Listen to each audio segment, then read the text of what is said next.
국회 운영위 국정감사장을 난장판으로 만들고 예결위 전체회의가 어제 파행되는 이런 원인을 제공한 강기정 청와대 정무수석이 어제 국회 얼굴을 들고 나타났습니다.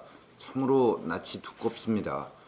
그런데 국회에 와서도 형식적인 사과의 말을 내놓긴 했습니다만 결국은 그 맥락을 보면 내가 뭘 잘못했냐, 국회가 문제다라는 식의 얘기를 하고 갔습니다. 마치 이 조직폭력배가 폭력 현장에 다시 찾아와서 2차 보복을 한 것 같은 이런 느낌을 갖지 않을 수가 없었습니다. 이게 귀국하신 문재인 대통령의 뜻인지 묻지 않을 수 없습니다. 문재인 대통령 국민 앞에 그리고 국회에 사과하고 이 강기정 수석 즉각 경질하시기 바랍니다. 어제 국토부가 서울 강남 4구, 또 마포, 용산, 성동, 그리고 영등포, 여의도 지역에 대해서 분양가 상한제 대상으로 선정해 발표를 했습니다. 정부가 선제적 차단, 핀셋 규제 이런 걸 통해 집값 잡겠다라고 하고 있는데 시장에서는 기대가 아닌 물음표와 우려를 던지고 있습니다. 이 취지와 달리 신규 공급이 줄어들어서 결국은 전세값, 집값 폭등할 것이다라는 이런 것이 우려가 제기되고 있고요. 또 이 분양가 상한제 적용을 받지 않는 지역이나 현재 신축 중인 아파트로 이 자금이 대거 쏠리면서 풍선 효과가 나타날 것이다라는 지적도 있습니다.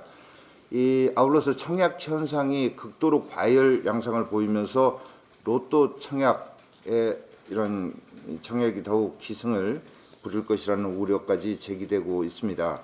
정부가 이런 또 부작용 잡겠다고 하면서 이 분양가 상한제 적용 주택의 전매 제한을 확대하겠다라고 했습니다. 그런데 이 효과 거둘 수 없을 것이라는 게 이미 시장에서 입증이 됐습니다. 지난번 분양가 상한제 시행 예고한 이후에 오히려 서울 지역의 집값이 더 오르는 현상이 이미 나타났기 때문입니다. 시장은 정부가 이렇게 두더지 잡기 식으로 대책 내놓는 거 이걸 비웃고 있는 것입니다. 누차 강조했지만 시장을 이기는 정책, 정부 있을 수 없습니다. 정치 논리에서 벗어나서 시장 논리에 따른 공급 확대 방안을 찾는 것, 이것이 집값을 잡는 방법이라는 점을 말씀을 드립니다.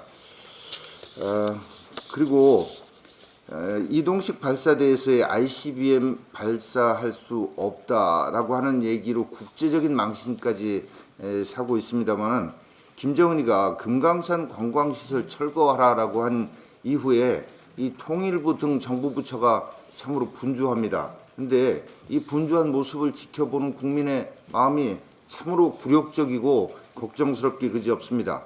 어제 통일부가 금강산 공동점검단 방북을 제안했다라고 밝혔습니다. 그 하루 전날에는 통일연구원이 금강산 관광과 관련해서 창의적인 해법을 찾겠다라고 했습니다. 이 창의적 해법이라는 게 결국은 어떻게 하면 유엔 제재, 국제 공조의 틀을 빠져나가는, 그래서 편법적으로 북한을 지원할까 하는 이 방법을 찾겠다는 것을 창의적 해법이라고 하는 표현을 썼는데, 이 자리에서 나온 얘기가 우리나라를 찾는 외국인 관광객을 북한으로 가도록 연계하는 남북한 연계 관광을 해보자, 금강산 개별 당일치기 관광을 해보자, 남북한 금강산 공동 개발을 해보자라고 하는 아이디어라는 말 붙이기도 좀 부끄럽습니다만은 이런 아이디어가 나왔다고 합니다. 근데 우리 국민이 자살된 이후에 사과 한마디 받지 못했었고 우리 기업의 재산권이 날아갈 이런 처지인데 이와 관련해서는 얘기 한마디 없으면서 이런 식의 편법적 관광을 했다가 제2의 제3의 오토 원비어 제2, 제3의 박광재 씨가 나올 우려, 이런 것들에 대한 대책을 가지고 있는 것인가 묻지 않을 수 없습니다. 국민을 위한 정부가 맞는지, 정말 김정은을 위한 정부인지 거듭 묻지 않을 수 없다는 말씀드리고, 더 이상 김정은과 함께 쇼로 국민을 속이려고 하는 짓을 멈추라라고 말씀드립니다.